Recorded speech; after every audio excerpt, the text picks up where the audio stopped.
Hello दोस्तों, welcome to एमायर। उम्मीद करता हूँ आप सभी स्वस्थ होंगे और अपने एग्ज़ाम की तैयारी में पूरी तरह से व्यस्त होंगे। तो दोस्तों, जो भी हाई कोर्ट के कैंडिडेट हैं उन सभी को पता है कि आज से आपके इंटरव्यू शुरू हो गए हैं। तो मेरा भी इंटरव्यू आज पहले दिन था, तो मैं उसी का एक्सपीरियंस आपके साथ शेयर करने आया हूँ। तो चलिए शुरू करते हैं। तो हाई कोर्ट पहुँचने के लिए आपको खान मार्केट या सुप्रीम कोर्ट, आप किसी भी मेट्रो स्टेशन से एग्ज़िट ले सकते हैं। आपको दोनों ही जगह से ऑटो आपको शेयरिंग मिल जाएंगे, शेयरिंग भी और वैसे बुक वाले भी। तो वहाँ पहुँचने के बाद आपका जो भी रिपोर्टिंग टाइम है आप वहाँ पहुँचो। उसके बाद आपको वो 10 या 15 मिनट के बाद जब वहाँ पे कैंडिडेट्स हो जाते हैं तो वो सबको अंदर बुला लेंगे।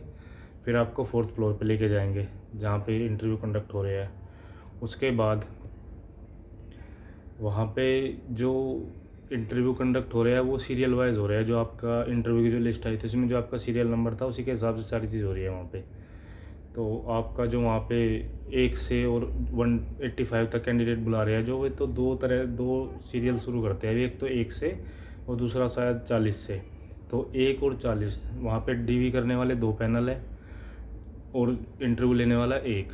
तो डीवी में एक एक सीरियल नंबर का जाएगा, फिर 2, और ऐसे ही उधर से 40 और 41 ऐसे चलता रहेगा। तो 2 सीरियल नंबर एक साथ चला रहे हैं वो डीवी के लिए।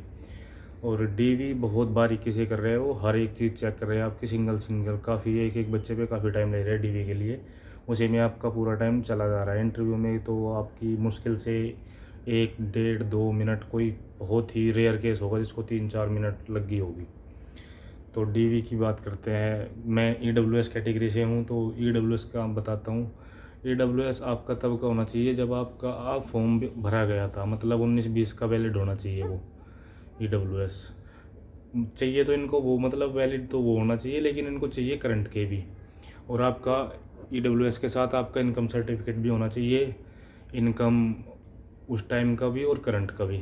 मेरे पास दो जो है इनकम सर्टिफिकेट 2016 से 19 का, और फिर 20 से और अभी करंट का था। मेरा 1 साल का गैप था 19 से 20 के इनकम सर्टिफिकेट में, तो उन्होंने उसको रिमार्क में लिख दिया। ऐसे ही उन्होंने सेम ईडब्ल्यूएस जो मेरा सर्टिफिकेट है उस पर मेंशन हो रखा है कि ये केंद्र सरकार की योजना की जॉब के लिए या एडमिशन के लिए वैलिड है। तो उन्होंने उसको भी उस पर लिख दिया, क्योंकि उन्होंने कहीं फॉर्म में, अपने एप्लीकेशन में, एडवर्टीज में कहीं नहीं दे रखा कि उन्हें कौन सा ईडब्ल्यूएस चाहिए।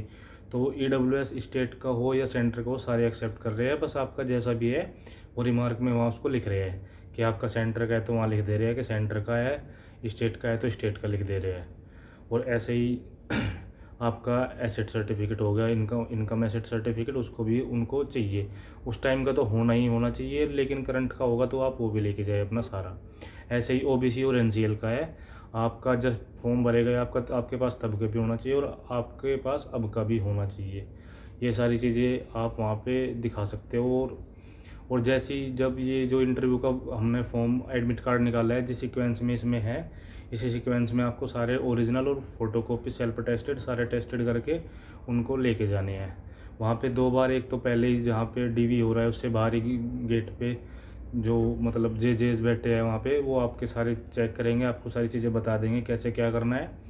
और फिर आपका अंदर रूम में इंटरव्यू वो डीवी होएगा। उसके बाद डीवी होने के बाद वे दो तीन चार चार लोगों को एक साथ एक जगह बिठा देते हैं। फिर वहाँ से वो उन सबको इंटरव्यू के लिए लेके जाते हैं। इंटरव्यू एक अलग हॉल में है, वहाँ पे एक हॉल है, फिर उसी के अंदर एक रूम है।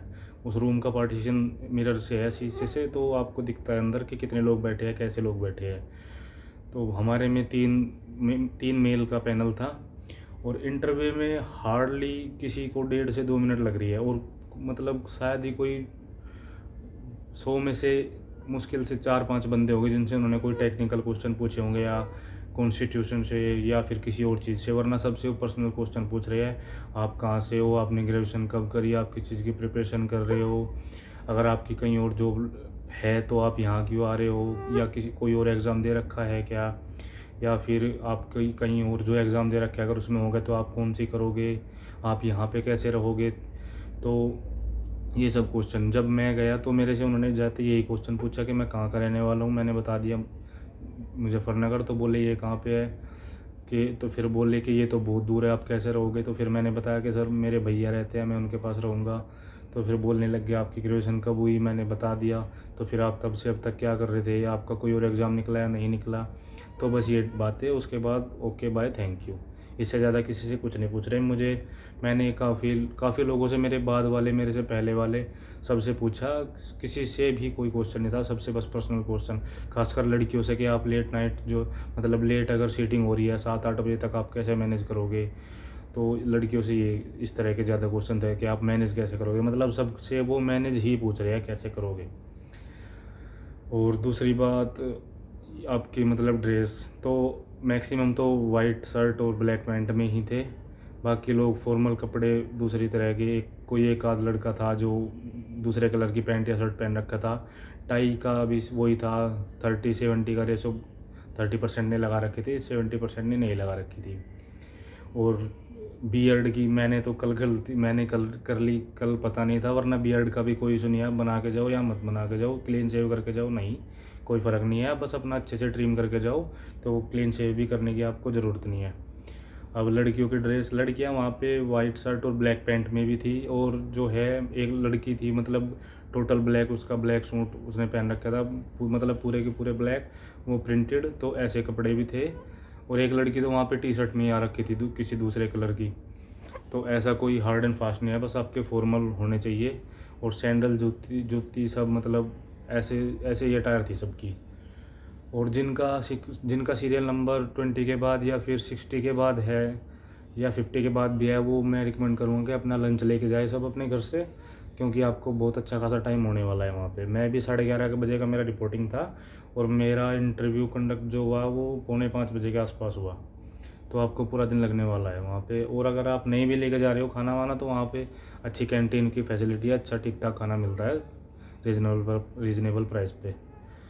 तो बस यही है इंटरव्यू, किसी के मतलब कोई लोड लेने की ज़रूरत नहीं है, बड़े आराम से जाओ, बस कॉन्फिडेंट रहना है वहाँ, इससे ज़्यादा वो कुछ नहीं देख रहे हैं।